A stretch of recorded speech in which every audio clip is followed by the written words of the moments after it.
Okay, so it's been a little bit. I buzzed my head in the meantime. But so today I'm gonna be going over just some of my own stuff. I like it a lot. I'm kind of just curious as to what other people think about it. And yeah, so this is from my first little chapbook that I published called My Life, Quintessentially My Life. And I'm gonna be going over about 4 or 5 of these. So the first one is called Contradiction Recognition. You can see it right there. I exist paradoxical, in my physical body finite, yet in my soul infinite. Living this contradiction is my greatest feat of recognition. It's short, simple. What it means to me is I feel the body and the soul are separate, not necessarily entirely, but they do basically coexist in this life. And it feels like the body is kind of a casing for the soul. So the body is finite, but when we break free from that in death or any other means of enlightenment, if you believe in that, the soul is actually just an infinite thing. Which it contradicts itself, saying that I exist finite, also infinite at the same time, which is not really possible, hence the paradoxical part. And then the final line, my greatest feat of recognition. I think just realizing that and trying to understand the complexities behind what that actually means is a feat of recognition in myself that I feel is my greatest. The next one I have is concentrated disconnection. So we can see it there. It says, an urge to disconnect, derived from a natural instinct to socialize, a dichotomy I seethe with. As my body and soul age, balances form. For now, I shall eagerly satiate that urge. I wonder who I will become. Now at the end there, I put that as a statement instead of a question, because I feel it's more of a declaration. I don't know who I'm going to be. I'm not really asking. It's a rhetorical question, and I think it hits a little bit harder with the period at the end rather than leaving it with a sense of, I don't know. It's not supposed to be answered is the thing. It's just going to be found. The answer isn't supposed to be searched for. It's going to be discovered. So what this is saying is the urge to just go out, be alone, disconnect, just ground yourself. But since humans are naturally social beings,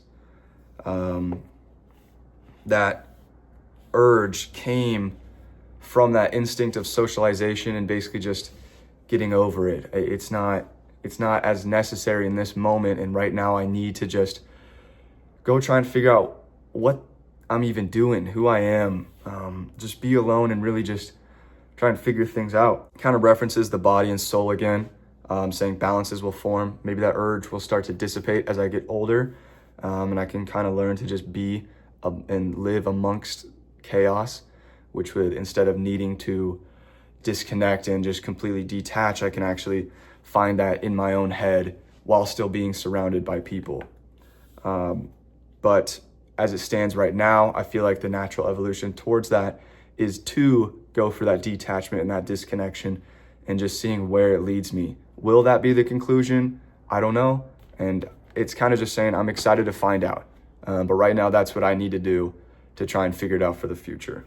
So the next one is Icarus Comes Forth. You can see it there. It's a bit longer.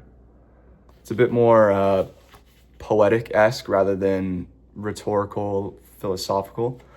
And usually I would be going more into depth about this, but since it's my own work, it's kind of hard to, because I kind of did that already in my own head when writing them and revising them and everything. And even so, I revised these even more. This is just the printed version.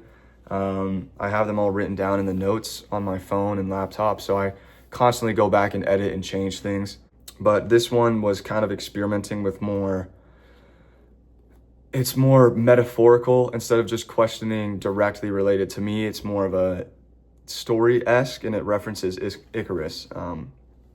It says coldness, breathtaking, inescapable, almost palpable, shaking, freezing all that afraid, losing ideologies, collapsing down that cascade, begging for remedies, losing a soul, darkness tempting the fool, fleeing from life, barred, he shall remain scarred, deep in the crypt, something bright, a hand reaching forth, loosening the blight, warmth, soothing the sharpness, light drowning out darkness, wings spread taking flight, warmth returning, no longer having to fight, flying high into the light, an everlasting joy, leaving behind that restless night. So this kind of references Icarus in the fact of living in that cave or that well and building those wings of wax to fly. But instead of it being flying too close to the sun and melting and falling all the way back down, it's more of a mental journey. You're stuck in a depressive episode at night. You feel like nothing matters, no one cares. It's darkness tempting the fool. You being the fool, not knowing that this isn't reality. This is just in the moment, your head making things up. As soon as daylight comes around, the sun rises, it returns that warmth into your life. The sun can be a metaphor or for someone in your life that's really important to you or just always helps out. And it kind of gets a little bit more towards that, a hand reaching forth. It kind of personifies the sun. The sun's never explicitly stated, but it is kind of just mentioned as it's saying you're leaving behind that night, you're flying towards the light, that person being the light in your life. And I'm interested to hear what you guys all think. Again, I'm not very good at explaining my own stuff. It's just not something I'm used to doing. It's kind of all just in my own head. So I'm curious as to what you guys think, and if there's anything you're picking up that maybe I'm not talking about, because there's other stuff that is in there that I'm just not referencing, because it would take a little bit to go through all of that, and I don't really like talking about myself that much, which is kind of funny because I'm making a video talking about it, but still, I'm just kind of interested to hear what other people think. It's not that I want to just be like, hey, this is this stuff, please go read it, do all this stuff. I'm just interested, genuinely. I just want to know what other people think. So the next one is called Condemned in Death, and it's a bit longer. It's similar to the Icarus one in the idea of it being like more of a metaphorical story and more poetic than philosophical. Deep into the blackest night, descending to land, the realm of death, I wander, hands bloodied. Death conquers all, not I. I stand at the pinnacle, untouchable by death, invincible to gods. I shall not waver. Further into the darkest day, I will not yield. I will do what I must, condemning my virtues, rectifying my vices. Death conquers all, not I. Ever reaching for that crown, to grasp a seat in a false hierarchy. Tired, my clasp loosens. I grow weary, a futile fight. No man can endure divinity. The false hierarchy, felled. Enveloped in a cold ruin. Death conquers all, perhaps I. Not I. 'Twas a foolish plea, benighted in life. Judgment creeps in. My virtues crumble, subdued by vices.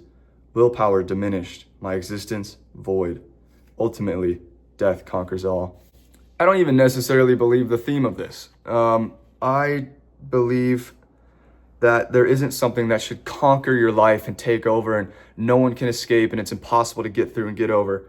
I think what this is referencing is the ego attached to thinking that you're the best, you're invincible, nothing can ever happen to you, is what ultimately leads to that thing taking over you unintentionally. So basically you become what you swore to destroy, as it's in a lot of pieces of fiction.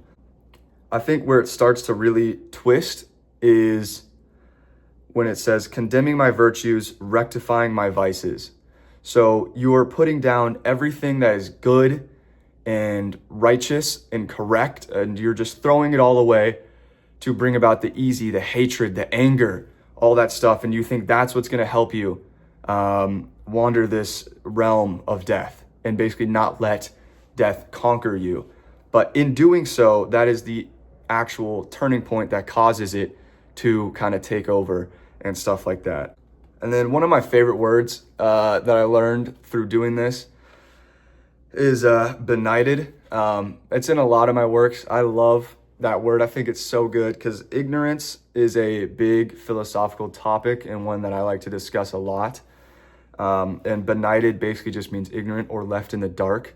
So I think when it's talking about being enveloped in a cold ruin or the realm of death and all that stuff, benighted fits just perfectly right there. But yeah, I'm wondering, what do you guys think?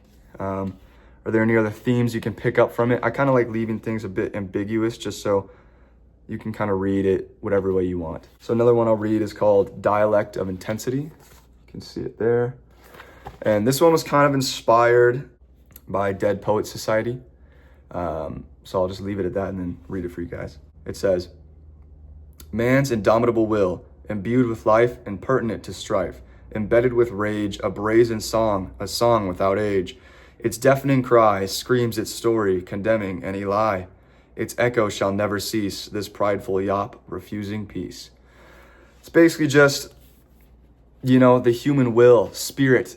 It's unstoppable. I think humans born in their DNA are meant to go out, explore, discover, just do things, just go out and really discover the secrets of the world and travel and find all these things.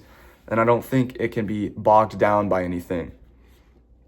One thing I think is kind of funny is impertinent to strife is with this indomitable will, we kind of laugh at conflict is what that's kind of saying. We're disrespectful towards it. We don't take it seriously because we know that whether it's us or the generation behind us, we're going to push through, we're going to discover these things, and we're just going to move forward. And I love stories like that. I love pieces of fiction like that. I just think the human spirit is so just cool. I just love it so much. So I really liked writing this. And the part that really got to me from Dead Poets Society was yop. They kind of make that a main word in the movie. It's basically just like a barbaric scream. And I think the impertinent to strife and saying the indomitable will and all that stuff kind of resonates back to that barbarian type of stuff of just wanting to go discover the world. Kind of a positive twist on manifest destiny is the way I like to look at it. And then the last one is going to be Quintessential Life, which is what actually made me write the title. So it says, 7 minutes, all that's left. My life, quintessentially my life. My heart's rhythm, the beat nullified. A shiver threatens my being, fading to black. An abrupt light. Where am I? This place bearing familiarity, as if I've been here before. Another unforeseen luster. My eyes burst open, only fathoming my thoughts. An enigmatic figure looms. Comfort floods my cortex. A contextual flash, it's dissimilar. The shiver deadens, warmth rises. I feel myself slipping, cracks in my physical shell. Colors engulf my vision. My soul disperses itself, free. Parting life's memories. Finally, home. So this kind of goes back to the physical body being a capsule for your soul, and death is basically just the expression of your life is exactly what it is, your life. It's quintessentially the essence of how you lived. And then once you get to that, you kind of relive it for a second. That's the bearing familiarity. And there's this flash of light, like your life is flashing before your eyes. And then once you start to really pass on, you start to accept that, hey, this was my life. I did the best I could. Fantastic. I'm happy with it. Your physical shell cracks open and your soul can finally disperse itself back into the universe. A sense of reincarnation without yet going into the idea of being reborn yet. Your soul is just being returned. Your energy is going back to where it came from. So that's kind of also the other side of the comfort floods my cortex, all that stuff. You're reliving your life that you lived while at the same time being dispersed back into the universe that created you in the first place. So those are just a couple of the ones I liked a lot from my first little chapbook. I would say this one is one of the most abstract of the 3 that I have released so far. The more I write, the more I get more philosophical with things and less poetic about stuff. They turn more into rhetorics, but I still classify them as poems because that's just still how I view them. And I write them in a prose type of writing. I've started really like hybrid prose, where it's still stanzas, but they're broken up. It's not just one giant paragraph. But this is when I was first doing poetry, so it's a lot of just poetry. There's not that hybrid prose really anywhere. But yeah, I'll go leave the link to my author page on Amazon in the description. So if anyone wants to go check them out, go ahead. If not, it's all cool. I'm going to be reading some more of the other books here later on. But yeah, thank you.